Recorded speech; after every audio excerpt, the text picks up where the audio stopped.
The real problem here is the levees. A levee broke, flooding the town of Ileton in the Sacramento Delta. 1,400 residents were forced to evacuate. Water from the San Joaquin River in California poured through a levee break 90 yards wide today. The Delta Island of Lower Jones Tract was flooded.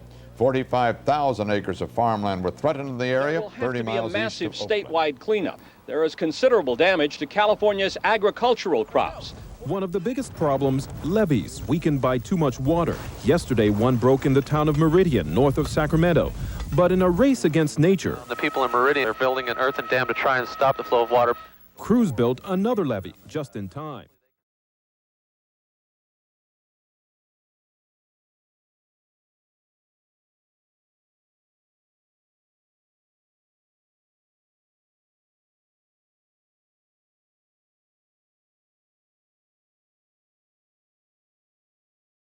Actually, I was not aware of what was happening. I was here at Union Point getting things ready to go. It was early in the morning, and our trash truck drove up early, and I asked him what he was doing here so early.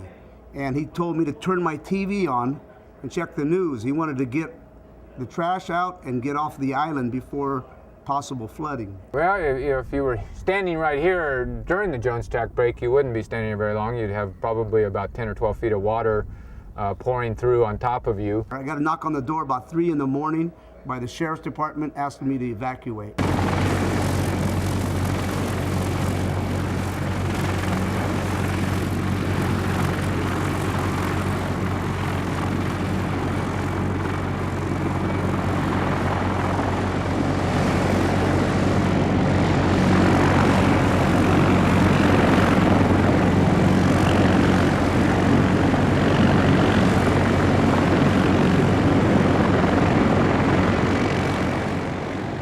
A couple hours later that Highway Patrol were parking on the Union Point property, and they were starting to bring in trucks of gravel, rock, dirt to build up the Trapper Slough levee so that the water would not get into Trapper Slough and reach Highway 4.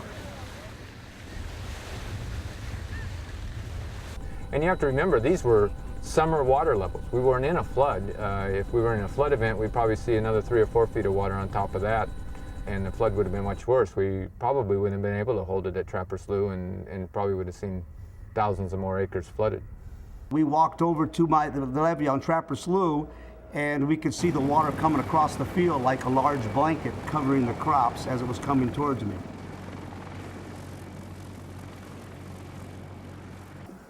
The Delta has 1,100 miles of levees. Most of these were built a long time ago, often on pretty shabby foundations in the sense, sort of on peat soils, or certainly not built with any structural soundness criteria. Basically during the period from the 1850s until the early 1900s, when a lot of the marshlands in the Delta were reclaimed for agricultural purposes. And then California passed the Swamp and Overflow Act in 1855. That enabled anybody to claim 160 acres of swamp and overflow land if they paid $1 an acre for it. And once you built the levees and got the land in production and reclaimed, you got your dollar back. So it was actually free land as long as you built the levees and created a productive body of land.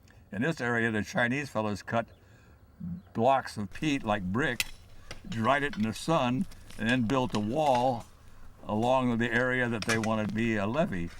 And they built 2 walls and then filled the 2 walls up with dirt or whatever they could scrounge from the surrounding area. And that was some of the early levees. Some of those levees were no more than 2 or 3 or 4 feet high, and they did keep out a lot of the water. But when the heavy spring runoff came from the Sierra Nevada snow melt down the Sacramento or the San Joaquin River, then you had a flood condition, and those levees didn't hold. If you go back to what it was like before mankind messed things up around here, the Delta was freshwater marshes. In the days of the miners, they soon found they had to have something to eat. So it became a necessity to start growing food, and that's why they started converting these marshes into levied lands. There's now about 500,000 acres of farm land in the delta that produces food for the population. The crops now that are grown in this agricultural area, which is considered the best in the United States. In other words, you can produce corn on Grand Island compared to all the corn country in Nebraska and all those places. 4 or 5 times as much production on an acre of the land. So, but these things are all going all over, wherever there's a market for it.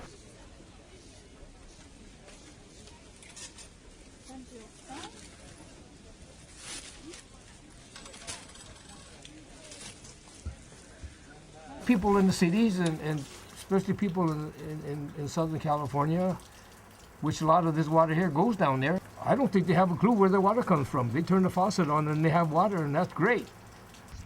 I think all Californians need to be concerned with the Delta, because when they turn the faucet on, it's coming from the Delta. When they're washing their clothes and washing their cars and filling their swimming pools, it's coming from the Delta. And like any resource, you have to protect it. You have to be very conscious of it and make sure that it's there for your kids and your grandkids and their kids. And now people are building houses, tens of thousands of houses in Lathrop and Stockton and Sacramento that are right behind these levees that are going to break someday. The levees aren't capable of not breaking sometime. They worry about it, but not enough to stop building the houses. So these houses are still being built at a great rate. Another problem with having the houses there is that when the levee breaks, and it will break someday, any one of these levees, how are you going to evacuate thousands of people? It's not like my family evacuating on a few hours' notice in roads that aren't clogged up with other people evacuating. But it's just not going to be feasible. So you go down here in some of the Lathrop area and you stand on the levee and you're looking into the second floor of houses that are built right close to the levee. Urban development depends upon the levees, because urban development is taking place on land behind the levees, and all that land is below sea level. You know, you've got the water on one side, you've got your levee, and then you've got, you know, sort of land that's low-lying. Imagine instead of having crops there that you have a house there. Well, you know, as long as that levee holds, you're fine, but when it doesn't hold, then you can be under a lot of water. As the delta lands were converted to farming, it was impossible for the farmers to get flooded and then repair the levees and get back to producing food. But then as the population grew, they built highways and utilities and gas storage facilities and recreation facilities and all kinds of things in the delta that also have to be protected and which can't survive this periodic flooding. I've been here 34 years and the levee behind me is broken. Jersey Island on the other side of Bethel Island has come close. Jones Track is flooded. Some of the smaller farm levees have broke. Yeah, it's not uncommon. Yeah, it's pretty devastating. We've gone through floods here. I mean, not big floods like that, but in 1986 we lost some crops. We didn't get our corn crop harvested and it went underwater, and it's pretty devastating.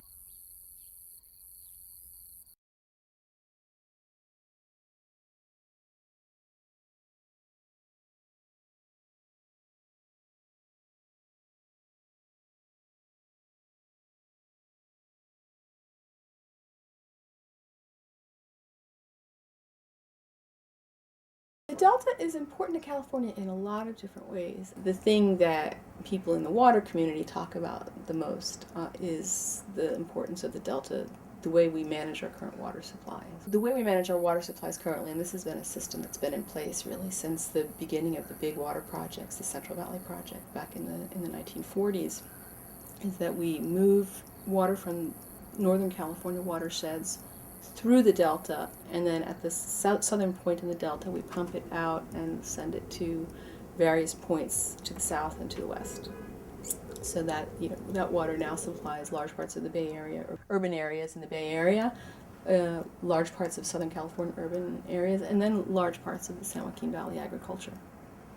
So it's clearly very important. You know, when you hear numbers like 2/3 of all Californians get at least part of their drinking water from the delta. I don't know how many millions of acres of irrigated agriculture in the San Joaquin Valley are you know, fed at least in part by waters that flow through the delta. Well, the biggest important to all of California is the water supply. There's millions of gallons of water pumped every day, I should say, out of the delta. There's a big pumping plant to the south of this area. The canal that conveys water clear to Los Angeles is right down here below Byron. Water is probably one of the biggest things as far as the state's concerned. Without the delta, I think California would be much more impoverished as far as its landscape and its uniqueness. You know, there's very few deltas in the world of this type, the inverted delta. You know, and it's a unique treasure that once it's lost, it's going to be lost forever. Particularly if they urbanize it, or particularly if they don't come up with some wise solutions that recognize all the advantages we gain from it. The recreation, the wildlife is something that you have to be out there to experience. You have to go out on a boat and just get out there in the early morning and when it's nice and quiet and experience it. It's something that I can't really explain. But the wildlife, there's hundreds or thousands of different birds that we have. Of course, the fishing is fantastic. The striper, the black bass.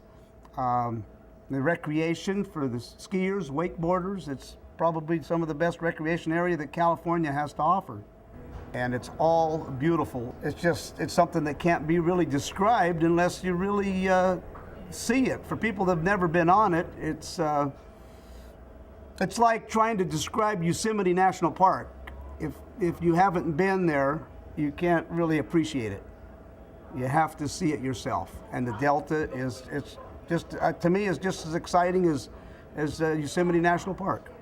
We cherish the quality of life we have here. We have beautiful surroundings, except during floods, it's great. And we don't like living in a crowded situation in a city. And so this is very important to us. I just cannot imagine if we lost the Delta. There would be no more California. There would be no more California. There'd be no food, it'd be the end of the world. Why is that?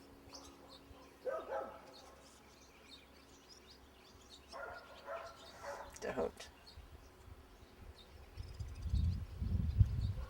I can't imagine it. I don't want to imagine it. It's tough.